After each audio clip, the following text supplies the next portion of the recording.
Good afternoon, everyone. My name's Gemma Green and I'm a co-founder and the chairman of Power Ledger.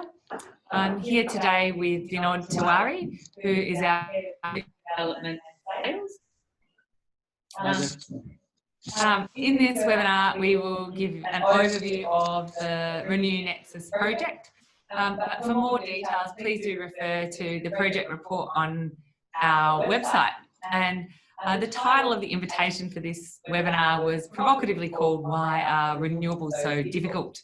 And over the next 20 minutes in the presentation, which will be followed by Q&A, we will discuss why renewables can be a challenge and also hope to show how renewables, if done right, are not a problem at all and in fact can be a perfect solution to transforming energy markets. And what are the missing pieces of the jigsaw puzzle to make this a reality. So just moving first to talk a little bit about Power Ledger and its technology. Thank you. Power Ledger is a blockchain-enabled software platform and it really facilitates two things: the trading of renewable energy and environmental commodities, so things like renewable energy certificates. Yeah, and the way we describe ourselves, we spin off marketplaces for energy trading and for environmental commodities trading. Within the energy trading sphere of applications, we have localized energy markets for peer-to-peer energy trading across the grid. We call that X-Grid. And behind the meter or in microgrid, embedded networks, we call that solution New Grid.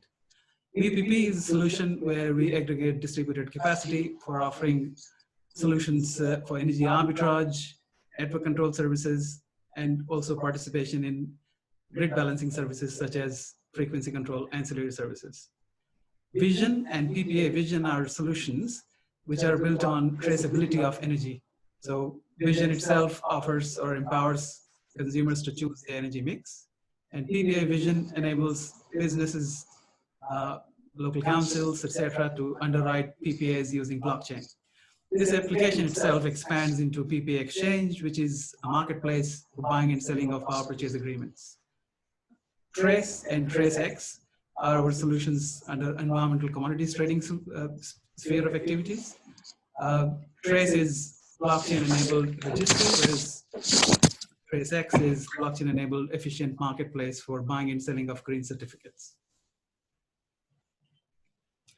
So from one proof of concept 4 years ago, we now have solutions and footprint of projects in 10 countries, more than 20 active projects in countries like United States, France, Japan, India, and of course here in Australia. The slide has some of the list of our partners around the world. So let's get on to the project itself, the RENeW Nexus project. Power Ledger participated in this project, and our software was used to support the creation of localized energy markets. The project was supported by Australian government, along with some other project partners and supporters, which are mentioned above. The project itself consisted of two parts, FREO 48, which were parts of solar trading trials, and LOCO, which is modeling of BPPs. And these projects were located in Fremantle in Western Australia. In terms of FREO 48, as the name suggests, 48 households took part in solar peer-to-peer trading, and participants could set their own energy prices for buying and selling electricity. And you can see here on the image on the right-hand side of the screen, the Power Ledger platform showing peer-to-peer trading and also grid purchasing activity. Yeah, the project and platform had some really unique features. It had world-first dynamic pricing mechanism, where participants could set their buying and selling prices within 30-minute intervals. The trial experimented two different tariffs, one in each of the two phases of FREO 48, and they involved unbundling energy costs from network tariffs. So all the network and capacity costs were billed to the customers as part of their daily supply fixed charge, which in this case was around $3.30. It was based on the assumption of consuming 12 kilowatt hours as average household energy per day. Thanks, Vinod. Moving on to LOCO 1. The second part of the project was called Loco 1, about localised energy markets, and it evaluated the potential for households with batteries to play in a VPP or a virtual power plant and deliver localised electricity markets. And I think the intention around this was to look at how blockchain technology could be used for dealing with the problem or challenge of excess renewable energy. Absolutely, Gemma. And as we say, the Loco 2 is coming soon as well. And this involves a community scale battery in Fremantle, which will allow 36 homes to trade energy with each other via a large 670 kilowatt hour battery. Thank you. And moving on to some of the key findings from the project. Firstly, energy trading using the Power Ledger platform was a technical success and was desired by customers. The platform integrated smart meter data, the retailers' systems and households could readily use the platform. Yeah, however, price signals to match every supply and demand were present in the market, and we'll unpack this in more detail further down the track. In households that had 10 to 15 kilowatt hour batteries with VPP, the payback would be less than 6 years. So some really key findings here. Participants also said they were 3 times more likely to buy a battery if they could participate in a VPP. Thanks, Vinod. And one of the most exciting insights from this was that VPP and Peer-to-Peer trading could substitute feed-in tariffs for a higher real-world revenue stream. We also undertook some surveys of the participants, and there were many insights from the surveys, but there's a few key points to note. The first thing was that peer-to-peer trading was popular with participants, and they stated that they saw value in energy trading as a concept. The second point was that energy trading altered their energy consumption habits, and one participant said, "It gave me an incentive to move power consumption away from the peak periods."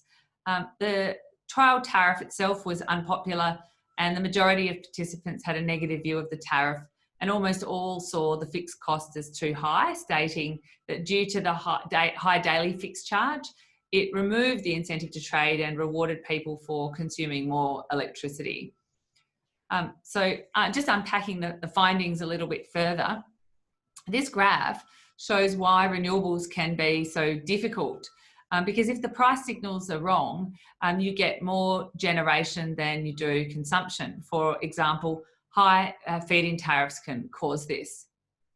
Yeah, but you can also see the dotted line on the graph, which is depicting the price signal in operation in this project.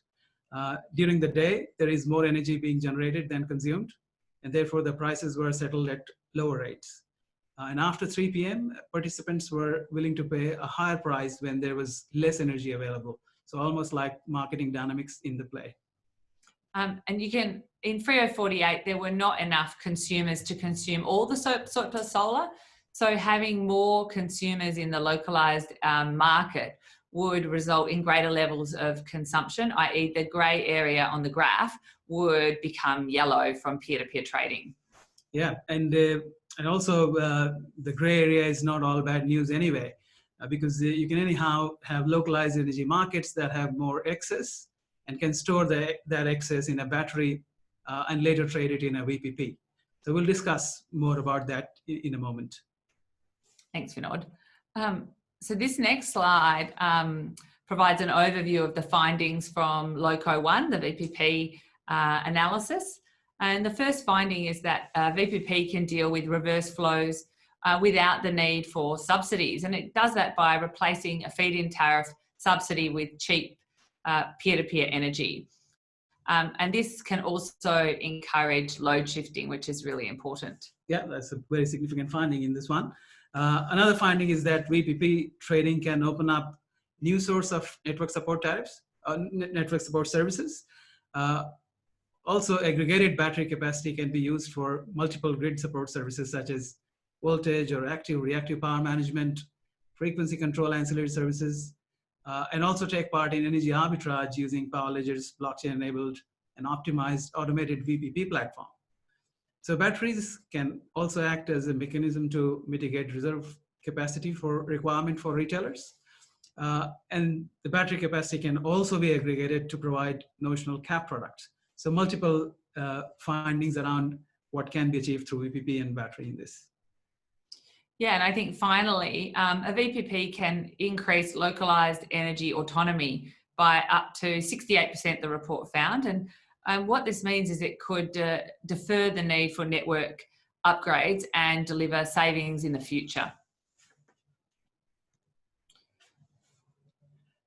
This is an interesting chart from NEM. Basically, it provides a forecast on national electricity market in Australia's generation capacity from 2018 to 2040. As you can see, the renewables will primarily be driving the grid going forward, and local and coal will be significantly reduced with some role for gas generation. Moving on from the next slide. Yeah. Now, from the previous slide, which was a national view, this is more of West Australian view under several scenarios. Many of the electricity industry people will recognize this as the duck curve. The graph depicts a typical load duration curve, and this is for West Australian Swiss grid. It also highlights more broadly the challenge electricity networks are facing in coming years due to renewables. The various scenarios depict here that as the intermittent renewable generation on grid increases, the daytime load significantly drops, and which increases the security risk to the grid unless corrective actions are taken. In fact, without action, it's predicted that there could be rolling brownouts and blackouts in the system. Thanks, Vinod. Some other insights from the RENew Nexus project. In terms of tariffs, I think there's a few key points to make. Firstly, for those that are contemplating, for markets rather, that are contemplating lowering or retiring their feed-in tariffs, this will actually increase the benefits of peer-to-peer and virtual power plant trading, whereas a high feed-in tariff skews the benefits of peer-to-peer and virtual power plant market mechanisms. Another insight around the tariff is that VPP and peer-to-peer trading could substitute a feed-in tariff and actually give households greater revenue, which is really compelling given that reducing a feed-in tariff is often not a very popular move. And finally, solar energy priced correctly via peer-to-peer can encourage daytime consumption of electricity without the need for subsidy at all. Yeah, so I'll try and summarize that, Gemma. But I would say in summary, in conventional energy retailing processes, the consumers are largely disconnected from wholesale prices, therefore not incentivized to change consumption behavior. Yeah, that's right. Whereas localized energy markets with peer-to-peer and VPP can generate consumer behavior that are suitable to system requirements. Yeah, I think it's a great point. In terms of more insights, I think you're going to cover this slide, Vinod. So looking at to do peer-to-peer and VPP trading, a smart meter and a mechanism to communicate meter data is mandatory. We know that market rules globally are evolving to accommodate VPP trading, and it is already possible to do VPP in NEM in Australia. It's also really heartening to note that on one hand, AEMO is supporting VPPs, and also Australian Electricity Market Commission is creating two-sided markets. Another benefit of localized energy trading is, as you can see on the graph, is reduction in line losses. To put that in Australian context, typical line losses account for about 5 to 10% average across the grid. In some parts of the grid, in towns like Kalgoorlie, if you're a large commercial customer, you may face up to 30% line losses. Whereas localized energy markets can minimize lost energy and therefore optimize benefit for community and the networks. Thanks, Vinod. So in all of this, what does blockchain technology have to offer distributed electricity markets? There are a few reasons which we'll unpack with you right now. First one is around faster settlement. Blockchain is great for micro-transaction settlement and also instant settlement. Customers no longer have to wait 60 days for their bill, and also income from trading solar. So I think that's quite an exciting feature that can be used. Yeah, and another feature would be around smart contracts. We talked about dynamic pricing and the complex markets of bids and offers. These are facilitated by smart contracts on blockchain to enable interval-based settlements of transactions. Yeah, that's right. A third benefit of using a blockchain is cross-retailer trading. And what this can create is a much larger market size, as the blockchain can facilitate one retailer trading and settling energy with another retailer's customers. And this also provides a really reliable source of truth where customers can trust the measurement and how much electricity is sold and the amount that they should be paid off the back of that. Yeah, and there are sort of multiple advantages, of course, of using blockchain. I've picked just one more, which is about enhanced auditing. Every transaction on the platform is recorded on the blockchain, which provides a secure, auditable trail that streamlines any disputes as well as preventing mistakes caused by manual handling and record keeping. Thanks, Vinod. So moving on, so we know that there are many new suburbs that have very high penetration of solar, where networks face the problem of reverse flows of energy.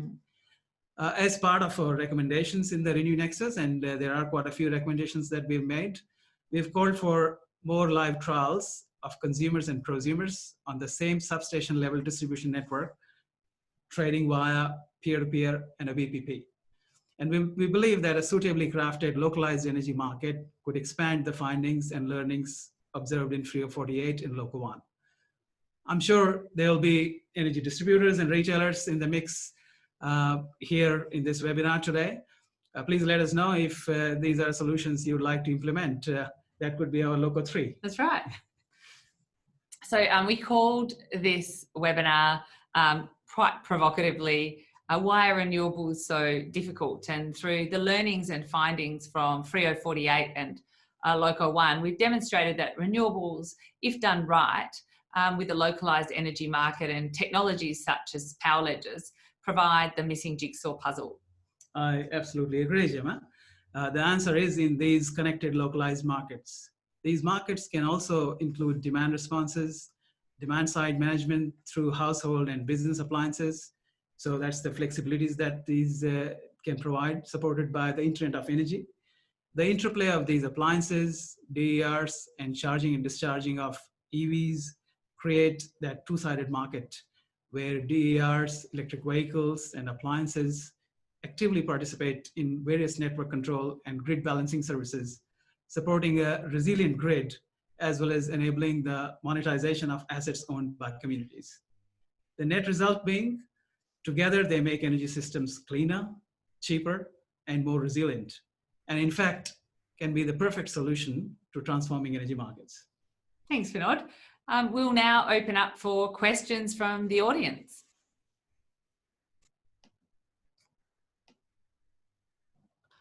So the first question that we've got is, how were the participants selected?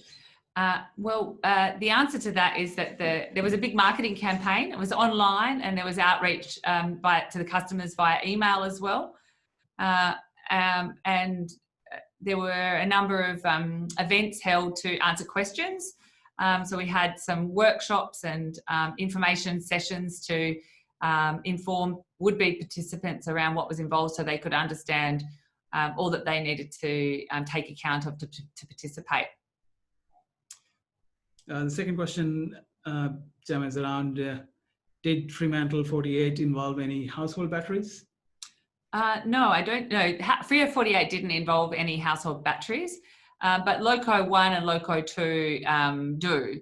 So Loco 1 was simulating batteries, and Loco 2, which is the 670 kilowatt hour battery installed in Fremantle that Vinod mentioned earlier, that will allow 36 homes to trade with each other via the battery, and is extending the findings from Loco 1. Yeah, and the next question is the Power Ledger software configured differently for direct peer-to-peer and VPP applications? I can take this one. Sure. We have a singular platform, and peer-to-peer and VPP are features or applications sort of hanging off the same blockchain network or blockchain core solution. And in terms of the configuration of them, it's possible in the platform to set up your own trading rules, and the trading engine has a different algorithm which can be set up depending on what the market would like to achieve. So is it about consuming surplus solar? Is it about trying to get the most trading volume, or is it driving price efficiency? So depending on what the objectives are, the trading rules can be configured accordingly.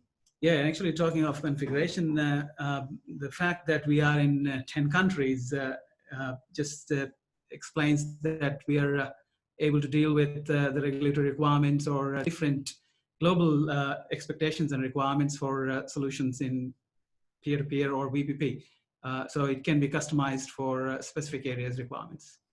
Yeah. How scalable is this pilot? Will it work with more customers?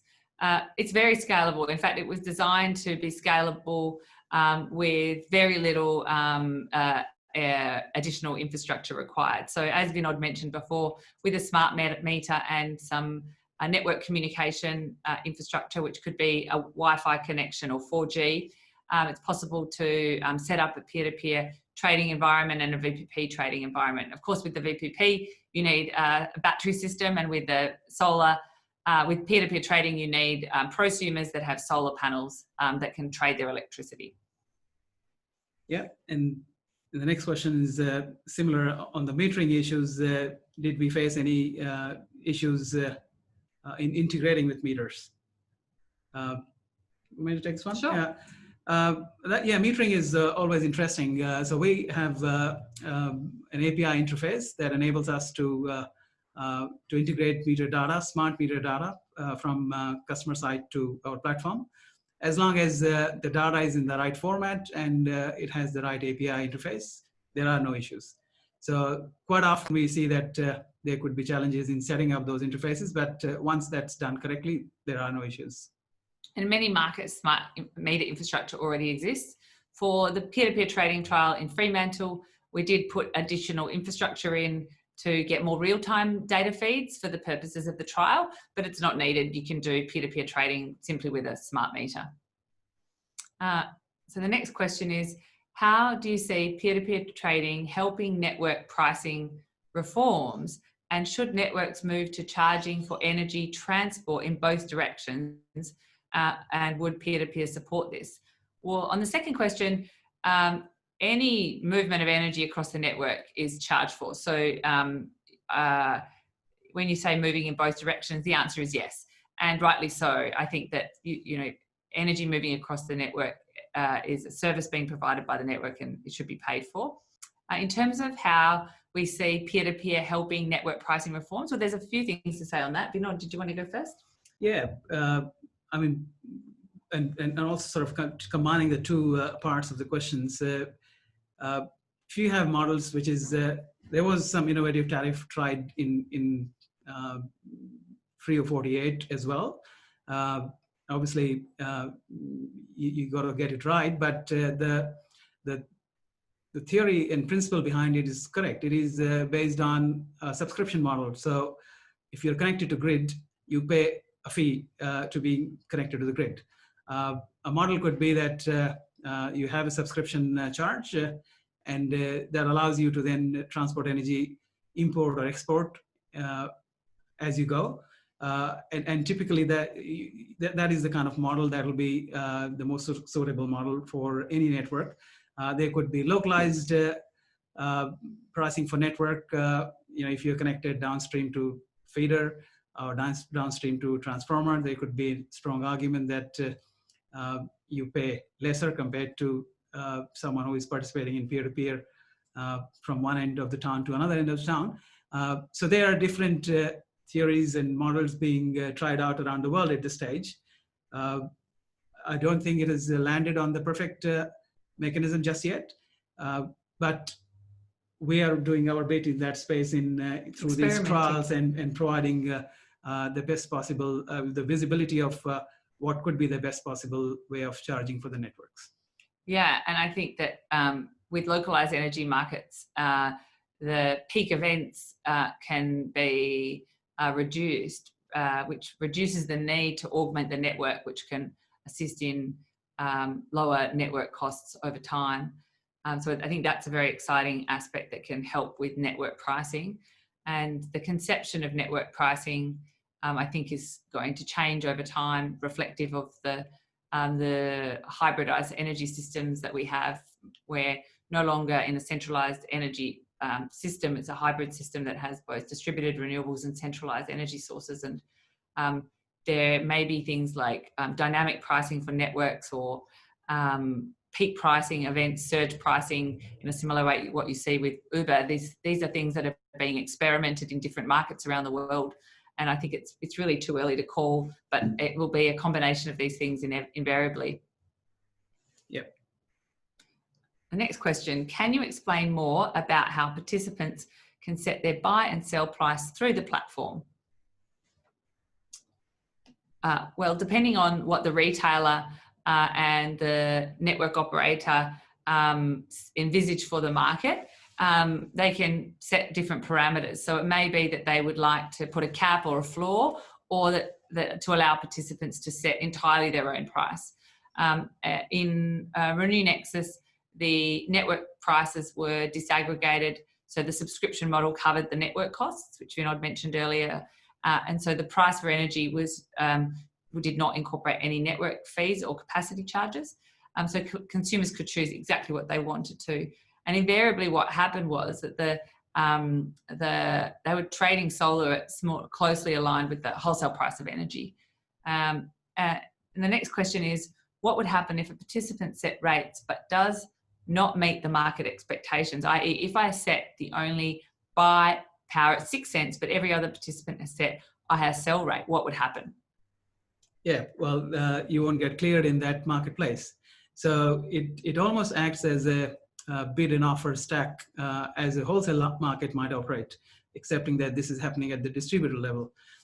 So buyers and sellers are setting their buying and selling prices, and our platform clears the highest buy price and the lowest sell price first, and so on. So if your buy price is too low, you may not clear, i.e. That is, you may not get any energy from peer-to-peer trades. The next question is that does that participant then have to buy power from the grid? Yes, they do. So the retailer is, in the case of the trial, was the buyer of last resort of solar energy that was not traded, and the provider of last resort in the event that the prosumers did not have energy to provide the consumers at that moment in time. Yep. And the next question is, with prosumers setting their own tariffs when selling energy, does it naturally drive the prices down in practice? Intuition suggests that positive outcome would happen. Well, I think that the trial showed that there was a price signal and that the market was responsive to the amount of supply and demand. If you look at the graph that we showed earlier in the presentation, as solar generation tapered off towards the end of the day, there was less supply, and it resulted in an increase in the price. And so the market was really responsive to supply and demand dynamics. Yeah, and we also observed that there were few participants who were actually willing to pay higher than grid prices for energy that was generated in the local market, and the fact that it was renewable. So it all depends on consumer behavior as well, and the value that consumers want to put for localized energy, localized renewable energy. The next question is, how do you verify what's on the blockchain? Surely this requires the existing market meters used to meter electricity supplied and exported to the grid. Yes is the short answer. So we did a true up each month against the meter data that we were capturing on the platform versus the regulated meter information. So that is required, but for billing purposes. But in the case of the retailer that's offering its customers peer-to-peer trading, it could choose to underwrite any differences that occur. And so if there's a windfall gain for the customer, they could receive that. And if there's any losses, they would obviously be made whole again by the retailer. So the retailer is effectively being a market maker and underwriting the risk for its customers. Yeah, and the next question, Gemma, is about Did customers have to churn retailers to be involved in 3048? Well, no, they didn't, because in Western Australia, in the Southwest Interconnected System for households, there's just one retailer. So they were already with that retailer, of course, but in markets where there are multiple retailers to choose from, they would need to be with a partner retailer to be able to participate in peer-to-peer trading of electricity, or VPP for that matter. Yeah, and the next one is in the absence of government policies, how one can do peer-to-peer trading. Also, this would require certain kind of meters. So I think we've covered this. And in most markets, peer-to-peer trading is actually doable as regulations stand. I think there was a question around NEM as well. Can it be done in NEM? Yes, it can be done in NEM. It needs to be anchored by retailer. So whilst we call it peer-to-peer energy trading, it'll be prosumer to retailer to consumer. So retailer anchors the trade, and the peer-to-peer and the transactions are visible on the platform between the peers.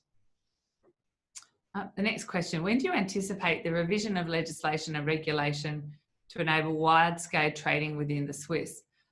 Well, to answer that, it's possible to do wide-scale trading within the Swiss.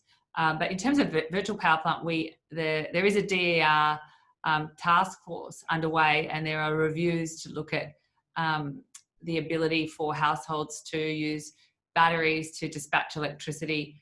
And I think if that was coupled with a reduction in the feed-in tariff, the market conditions would exist that would encourage peer-to-peer trading as well. And in fact, customers would have the potential to make more money than they would do from the feed-in tariff. All right, the next one, Jevon, is about how can you compete with existing big VPP players who are supplying hardware as well as software? Well, in terms of the proposition for VPPs, there's a lot of different types. Some are offering fixed income stream paid 2 or 3 months in arrears. There have been some that were subsidised by government grants that obscured the real market proposals and offerings for virtual power plants. So it's not just about whether they're big or small, it's about how much of the income earning opportunity that the retailers pass on to the customers. So for example, if you have on the national electricity market on the East Coast, you have a high spot price event of $14 a kilowatt hour or an FCAS event, the retailer may pass on all of that or a percentage of that. And we've partnered with multiple retailers, one of which we've announced so far, which is Power Club, and they're passing on 100% of the spot price to its customers. And so that actually means that where the greatest income earning potential is available to customers by using the Power Ledger virtual power plant. Yeah, thanks, Gemma. Next one is how does your approach apply in a microgrid, say at a city block level? I can take this one. This is a great application for peer-to-peer energy trading behind the meter, as we say, in embedded network, or it could also be classified as a microgrid. We actually have multiple deployments, commercial deployments in Australia and in other markets as well. In fact, here in Fremantle itself, we've got an apartment block or multiple apartment blocks where jointly owned rooftop solar and battery, the energy from that jointly owned asset is allocated to the apartment owners. If they're using their share, there is a price that they pay, which is cheaper than grid price, around 20 to 30% cheaper than grid price. But if they're not using their allocated share, they can sell it using our platform and monetize that excess energy. So that application is because it's behind the meter, the regulatory barriers pretty much around the world are extremely low in the microgrid segment. So a clear application area where the technology can be deployed commercially. Thanks, Vinod. The next question is, how are we dealing with the issues of curtailment with grid stability issues? I think that is the primary findings and insights from the RENeW Nexus project, that at the moment, with a lot of solar generation during the day, there are a number of ways that can be dealt with. So it could be dealt with another subsidy. So there are governments that are offering additional incentives to encourage people to consume that solar energy during the day. Another way is, we're seeing that over the East Coast in South Australia, where the government's offering subsidies for people to buy batteries to suck up that power during the day and for it to be used at night. Curtailment is another way to deal with surplus solar during the day, so requiring generation assets to be turned off. And that's fairly suboptimal and not really a desired outcome. And the alternative way, which is what we've been talking about and unpacking today, is instead pricing solar energy correctly, which is somewhere closer to the wholesale price for electricity, and it could trade anywhere on, if you look at a sort of 3-month rolling average, around 3 cents a kilowatt hour, which is significantly less than a feed-in tariff. That could actually encourage consumption shifting and consume that electricity during the day without the need for subsidy. So the premise here is that curtailment may not be required if solar energy is priced correctly, facilitated by peer-to-peer trading and virtual power plant trading. Yeah, great. Thanks, Gemma. Next question is, how do you see these systems applying to rental properties and social housing? And are there any elements that would incentivize a landlord to install solar, for example? Well, yeah, so we've got several projects in apartment buildings that have solar and battery systems where the residents pay their electricity bill to the strata or the body corporate. And this works under strata law in Australia. It's also freehold and leasehold law in the UK and Europe, and in the US condominium law. And using our platform, it's possible for tenants to not only consume renewable electricity, but provide an additional income stream to the owner of the dwelling to justify investing in the system in the first place. Yeah, and I think expanding that for social housing, I think it's a great application for social housing, where you could potentially get PPAs from solar and batteries, which will be a lot cheaper than buying from grid. So firstly, you're removing fossil fuel, renewable energy, cleaner, cheaper. And where batteries are in play, you could start aggregating distributed batteries to create VPP solution, where these batteries not only are enabling cheaper energy, but also participating in network control services to support the grid, or even if there is more than a megawatt worth of capacity, then they could participate in frequency control grid balancing services as well. So a really great application with social housing. Yeah, thanks, Vinod. The next question is it better to have many household batteries or a large community battery? There isn't like a black and white answer to that. It really depends on the market opportunities and the context. So if you're in a particularly constrained bit of the network and network service income earning opportunity is available to you, only if you've got a certain size of battery, a community battery could be better. But for household batteries, in the national electricity market, they can already participate in a VPP, and so you could quickly deploy a household battery and generate income. Whereas in some markets where you might only be able to have a good connected battery, community ownership of that battery might be the only viable source to tap the VPP market or a capacity market for that matter. Yeah. So next question is around scalability. How scalable is the solution? Can it go from VPP and microgrids to cities or even regions? I would say absolutely. You can easily have an ecosystem where regions, towns, cities are supplied by multiple generation solutions. These could be large solar farms, wind farms, as well as distributed networks where localized electricity market that we talked about through peer-to-peer and VPP are enabled. That is the scale up for renewable, and that is the pathway for stability for system with renewable. And in fact, right now we're working on analysis of a city in Europe of 1,000 homes with a view to scaling up to tens of thousands. So I think that the solution is very scalable, and the desktop analysis that we're doing to give comfort to clients is showing the way of how you can get to scale, and also the transition for energy markets in the process. Thanks, Gemma. A very interesting question. Do you have a revenue model that you could share that shows how each participant, particularly retailers, can make money? We can talk about it for sure. Absolutely. Yes. I mean, retailers make money by buying from wholesale market and selling to in the retail. And typically there is a markup. In this scenario, when they're supplying energy from grid, there is obviously the same play available. But when there are peer-to-peer transactions anchored or routed through retailer, they still have potential to add a transaction fee, which is sort of compensating for their margin. So there is absolutely a role for a retailer in all of this as things stand now. Definitely, and I think that the utilities that we speak to, there's different kind of objective functions and motivations for doing peer-to-peer. So it could be about, you know, reducing the cost of energy. It could be about balancing local generation and demand. It could be about incentivizing and engaging prosumers to encourage them to join the retailer, which will obviously make them more money. It could be about developing new price mechanisms or to deal with voltage and capacity constraints or network power losses. So there's quite a number of objectives which are either about making money or saving money or bringing in new customers, which will ultimately generate more money as well. Yeah, thanks, John. Does PowerLedger support time of use tariffs? And if not, when is this feature coming? Absolutely. The platform can deal with different prices at different times of the day.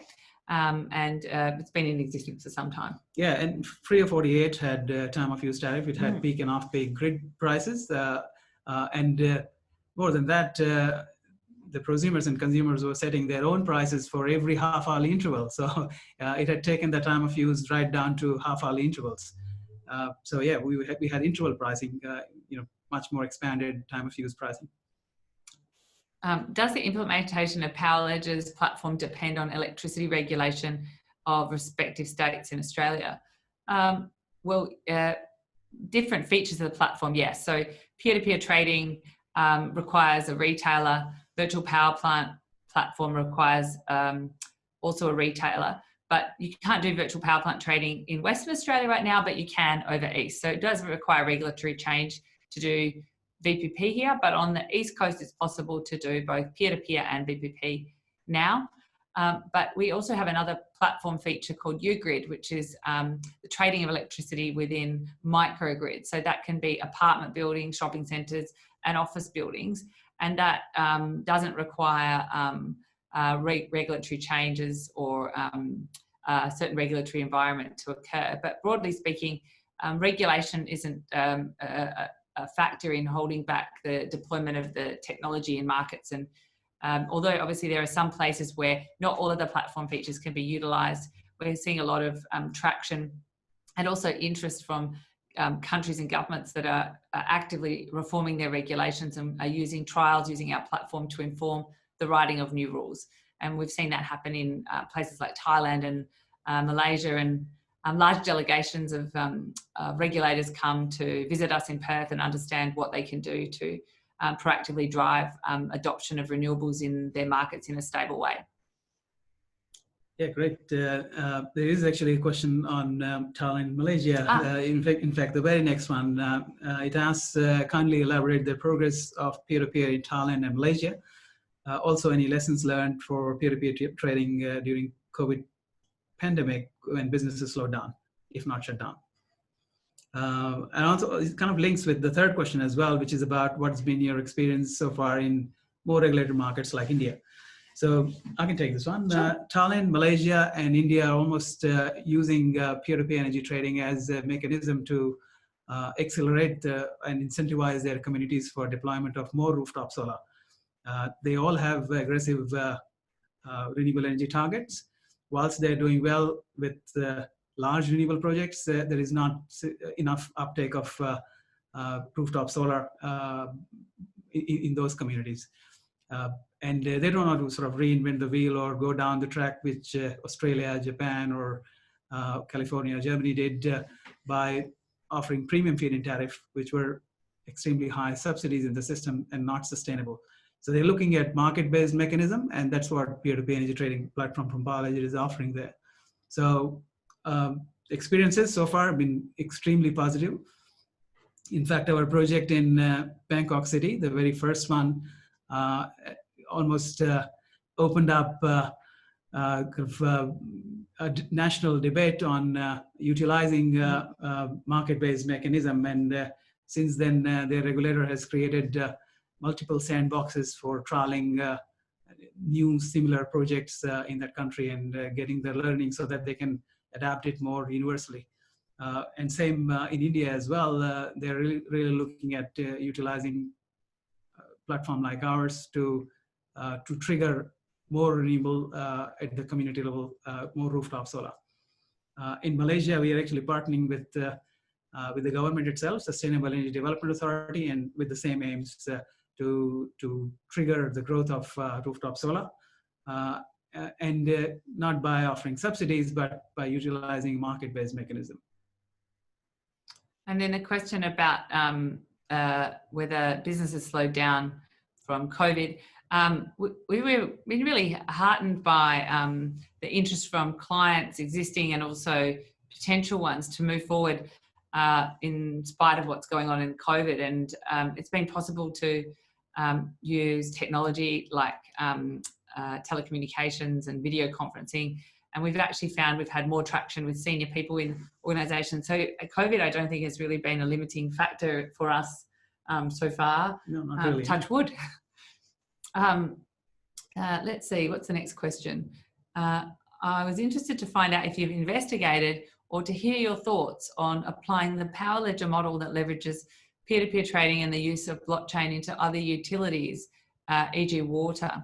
I think that there is certainly applications in other utilities like water or even gas and hydrogen, but it's not something that we've focused on.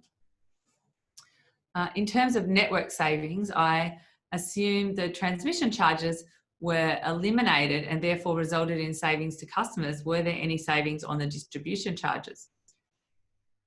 Well, the model that was trialed at Free 48 had some discount to overall network tariff, but it was applied universally across all the participants. So as we talked about, I think participants didn't have a great view on the fixed pricing that they were paying. But that's a kind of larger discussion, is what should be the peer-to-peer network tariff. And Gemma mentioned in earlier response about the purpose of doing all these localized energy markets, actually supporting the grid itself. So yes, there is a larger question to be answered here as to how networks should best price peer-to-peer energy trading network tariffs. Yeah, and I think that the pricing of tariffs is a part of the question, especially in markets where there's high network tariff costs. But if households or consumers, be it businesses, are able to provide services to the grid from batteries, or also consume solar electricity priced correctly, there is much more of an imperative to participate in peer-to-peer trading and virtual power plant trading in spite of the network prices. So households will and businesses that trade in a VPP will make more money overall from peer-to-peer and virtual power plant trading than they would from a feed-in tariff by virtue of providing services to the grid. And it doesn't require any reductions or discounts to network tariffs, both transmission and distribution network tariffs. That's great. Thanks, Gemma. This is probably the last question. Researcher highlights that Ethereum, that a full node block size recorded in May 2019 at about 225 gigabyte. Therefore, how is Power Ledger able to integrate IoT technology? Node block size. So they're talking about, I think they're talking about the amount of data that's required to record information on the Ethereum blockchain. Yes, I think that there's a lot of research going on around scalability of Ethereum and also how data can be hashed or written to the Ethereum blockchain periodically and written to consortium and private blockchains in the interim to deal with scalability. So I think that there's a great deal of research and development going on in that area, and it's unlikely that the Ethereum blockchain is going to be the blockchain for electricity markets, and we're keeping a close eye on the innovations happening in the blockchain space, and we'll be updating very soon on some very exciting innovations that we've developed in-house around blockchains for electricity markets. And the next question is, what is your view on whether feed-in tariffs should be reduced in Australia? Well, I think that feed-in tariffs are effectively government subsidies, but it's politically unsavoury to reduce feed-in tariffs. The only way that it could be acceptable is if there was greater or equal income earning opportunity in lieu of a feed-in tariff. And the findings of the RENew Nexus report really show that households could be financially better off if they were able to trade peer-to-peer and VPP even without a feed-in tariff, or if the feed-in tariff was more reflective of a dynamic wholesale price for electricity. So I think that as a standalone thing, it would be very unpopular, but if coupled with solutions that will drive the consumption of solar during the day, market mechanisms facilitated by technologies such as Power Ledger, it could be a great outcome both for the grid and the households and also the taxpayer. Yeah, thanks, Gemma. And in fact, that's one of the recommendations, one of the very first recommendations, I think, in the report as well. How important are batteries as part of energy solution? I think we touched upon batteries in detail in the report and also in the first section of the webinar, that I think together with batteries and other distributed energy resources, including solar PV, appliances at people's houses, as well as new solutions like electric vehicles coming in. Together, a combination of these is what will offer a solution for the grid, where you can send price signals to consumers to switch their consumption behavior to deal with the system peak problems. We looked at the duck curve. You don't want the belly of the duck to further go down. We want it to be as flat, and you flatten the load by providing these pricing signals.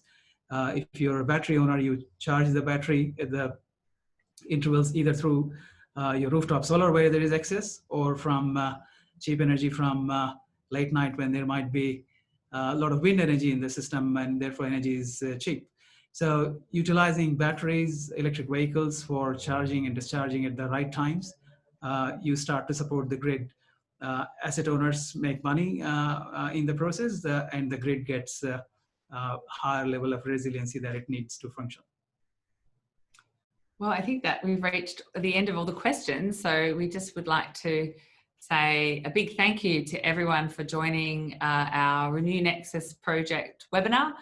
We hope you found the conversation insightful and interesting, and we would encourage you to have a look at the project report in more detail. It can be found on our website, and we would also welcome inquiries. If you'd like to know more, please do get in touch, and thank you very much. Thank you very much. It was really wonderful sharing the insights and our thinking with all of you. Thank you. Thanks again.